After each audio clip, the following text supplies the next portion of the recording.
انہوں نے کہا کہ نوح تم نے ہم سے جھگڑا تو کیا اور جھگڑا بھی بہت کیا، اب اگر تم سچے ہو تو جس چیز سے ہمیں ڈراتے ہو وہ ہم پر لا نازل کرو۔ نوح نے کہا کہ اس عذاب کو تو اللہ ہی چاہے گا تو نازل کرے گا، اور تم اللہ کو کسی طرح ہرا نہیں سکتے، اور اگر میں یہ چاہوں کہ تمہاری خیر خواہی کروں اور اللہ یہ چاہے کہ تمہیں گمراہ رہنے دے تو میری خیر خواہی تم کو کچھ فائدہ نہیں دے سکتی، وہی تمہارا پروردگار ہے اور تمہیں اسی کی طرف لوٹ کر جانا ہے۔ کیا یہ لوگ کہتے ہیں کہ اس پیغمبر نے قرآن اپنے دل سے بنا لیا ہے؟ کہہ دو کہ اگر میں نے دل سے بنا لیا ہے تو میرے گناہ کا وبال مجھ پر، اور جو گناہ تم کرتے ہو اس سے میں بری الذمہ ہوں۔ اور نوح کی طرف وحی کی گئی کہ تمہاری قوم میں جو لوگ ایمان لا چکے ان کے سوا اور کوئی ایمان نہیں لائے گا، تو جو کام یہ کر رہے ہیں ان کی وجہ سے غم نہ کھاؤ،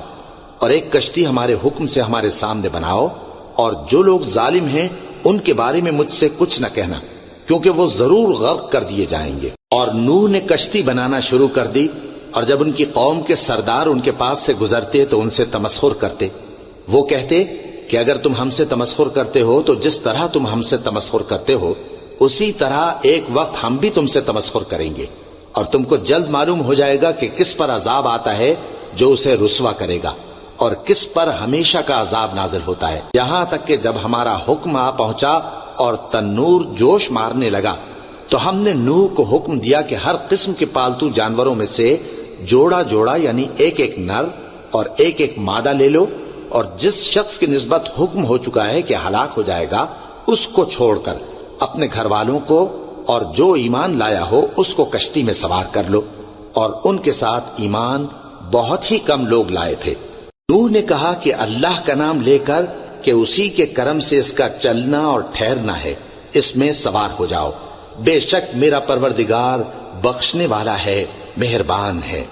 اور وہ ان کو لے کر طوفان کی لہروں میں چلنے لگی۔ لہریں کیا تھیں؟ گویا پہاڑ تھے۔ اس وقت نوح نے اپنے بیٹے کو جو کشتی سے الگ تھا پکارا کہ بیٹا ہمارے ساتھ سوار ہو جا اور کافروں میں شامل نہ ہو۔ اس نے کہا کہ میں ابھی پہاڑ سے جا لگوں گا، وہ مجھے پانی سے بچا لے گا۔ فرمایا کہ آج اللہ کے عذاب سے کوئی بچانے والا نہیں اور نہ کوئی بچ سکتا ہے مگر وہی جس پر اللہ رحم کرے۔ اتنے میں دونوں کے درمیان لہر حائل ہو گئی اور وہ ڈوب کر رہ گیا، اور حکم دیا گیا کہ اے زمین اپنا پانی نگل جا اور اے آسمان تھم جا، اور پانی خشک ہو گیا اور کام تمام کر دیا گیا، اور کشتی کوہ جودی پر جا ٹھہری، اور کہہ دیا گیا کہ بے انصاف لوگوں پر لعنت۔ اور نوح نے اپنے پروردگار کو پکارا اور کہا کہ پروردگار میرا بیٹا بھی میرے گھر والوں میں ہے، تو اس کو بھی نجات دے، تیرا وعدہ سچا ہے اور تو بہترین حاکم ہے۔ اللہ نے فرمایا کہ اے نوح وہ تیرے گھر والوں میں نہیں ہے، وہ تو سراسر بد عمل ہے، تو جس چیز کی تم کو حقیقت معلوم نہیں اس کے بارے میں مجھ سے درخواست ہی نہ کرو، اور میں تم کو نصیحت کرتا ہوں کہ نادان نہ بنو۔ نوح نے کہا پروردگار میں تجھ سے پناہ مانگتا ہوں کہ ایسی چیز کی تجھ سے درخواست کروں جس کی حقیقت مجھے معلوم نہیں،